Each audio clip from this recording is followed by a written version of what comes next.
Hey guys, welcome to another episode of Superstars and Smackdown for the TEW save. We currently have The Shield coming out. They open up Superstars. Solely rated Dean Ambrose. So Dean Ambrose definitely is the voice favorite of The Shield, and I'm glad he got such a good rating. I didn't expect a 100, so I'm taking it back. I don't know why sometimes, like I said before, the mod's overrated, but whatever. Going back to the main actual show, trying to focus up, is Shield come out, they have a match tonight, and they cut a promo on England's Finest, talking just about how, saying how they punked out England's Finest, and they're going to keep doing that until England's Finest decide to leave Raw entirely. They're going to make it their personal mission to make England's Finest a living hell. And yeah, pretty much basic, just generic promo on Superstars, and they have a match.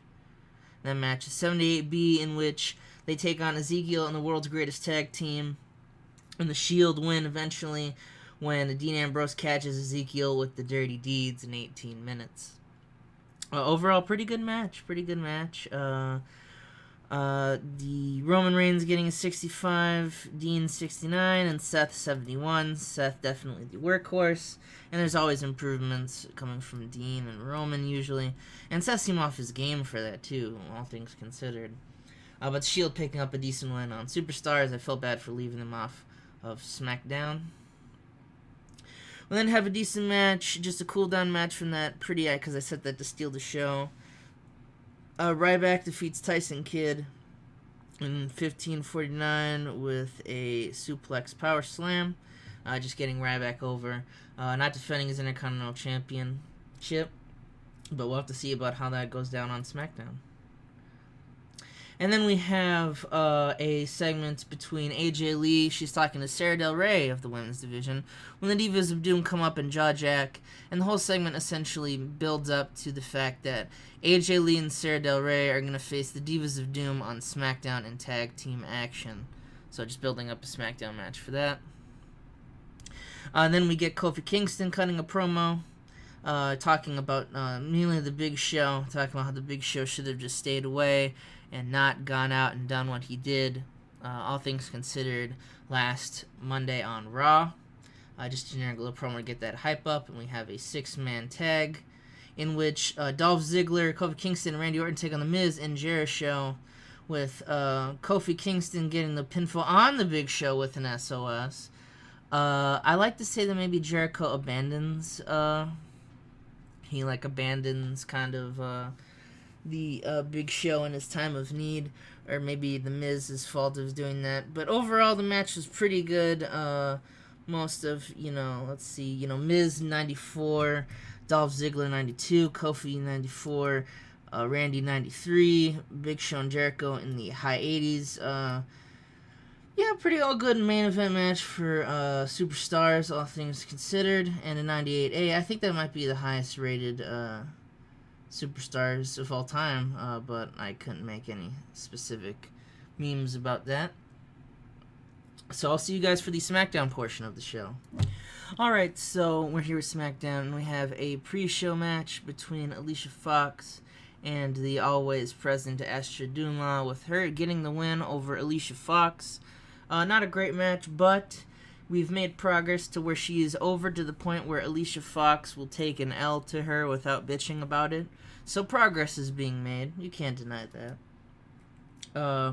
And we open SmackDown, the main show, and we just see a massive brawl between Christian and John Cena. The brawl is back and forth. Christian taking shots, Cena taking shots. Cena probably trying to use the World Heavyweight Championship at some point, maybe countered. Until Cena, he grabs hold of a lead pipe. And that he looks like the lead pipe's going to be used to bash Christian over the head, but security run down, and they are forced to escort the two men out of the show. So SmackDown's two biggest stars are just so pissed at each other that they're being forced to leave. Can't do anything about it. And then a graphic pops up, and we have the Intercontinental title to be defended at Over the Limit. We have a number one Contenders Mayhem match, 10 men in the ring, kind of like a battle royale but with pinfalls, so a pretty crowded match. And that match is up next to open the show, so the first match we have. It is a B-. So in a poor match, Goldust wins a 10-man Mayhem in 20 minutes. The final four were Frankie Kazarian, Justin Gabriel, and Trent Beretta, with Frankie Kazarian being the final elimination. Trent Beretta got the most eliminations over the course of the match. So what can you know? What do you know? Other people involved were David Hart, Derek Bateman, Heath Slater, Jinder Mahal, Laura Tensai, and Ted DiBiase, besides the names already made. So some pretty decent names up on there.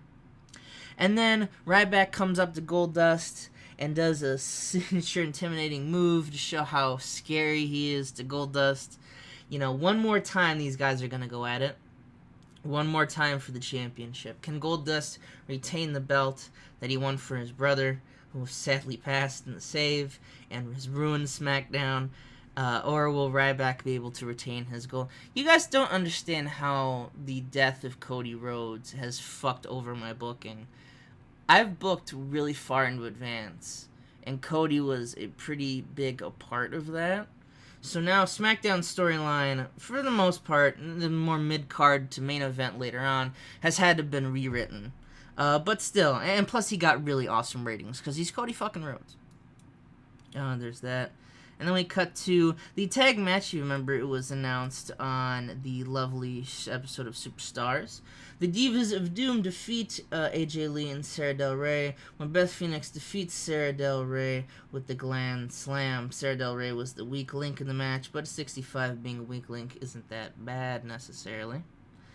But yeah, no, pretty decent Divas title match. I'm going to go to a next match here, in which we have Alberto Del Rio defeating Sin Cara with a Shining Enziguri following interference from that dastardly Jack Swagger. I thought Alberto would do better. I guess he would just, probably if there was a storyline involved with it, but, whatever.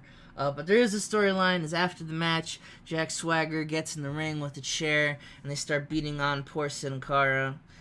Sin Cara's had a rough couple weeks having to fight John Cena and now Alberto Del Rio. But Kevin Nash makes the save. Kevin Nash runs down. He gives Del Rio a big boot, Jack Swagger a big boot. He lifts up Sin Cara. And now I should have probably had Roberto Rodriguez. He probably eats a fucking massive powerbomb, jackknife powerbomb. And Kevin Nash, he helps Sin Cara to his feet. And the good guy Kevin Nash storyline continues. Kevin Nash's feud with these two young stars keep on going, keep on trucking. So there's that, which is always fun. Good little storyline here. And we have our main event match. You don't remember last week we had this being made as the main event, in which Drew McIntyre taking on Zack Ryder. He defeats Zack Ryder in 18 minutes 30 seconds with the snap double underhook DDT finishing move. Pretty good match.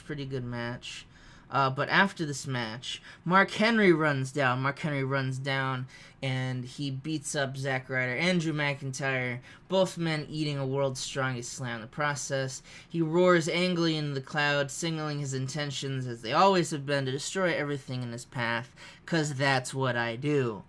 And we end the show. I thought, giving a different show, kind of like, different people on the main event would be good. And it paid off. A pretty decent match. And that ends SmackDown for the most part.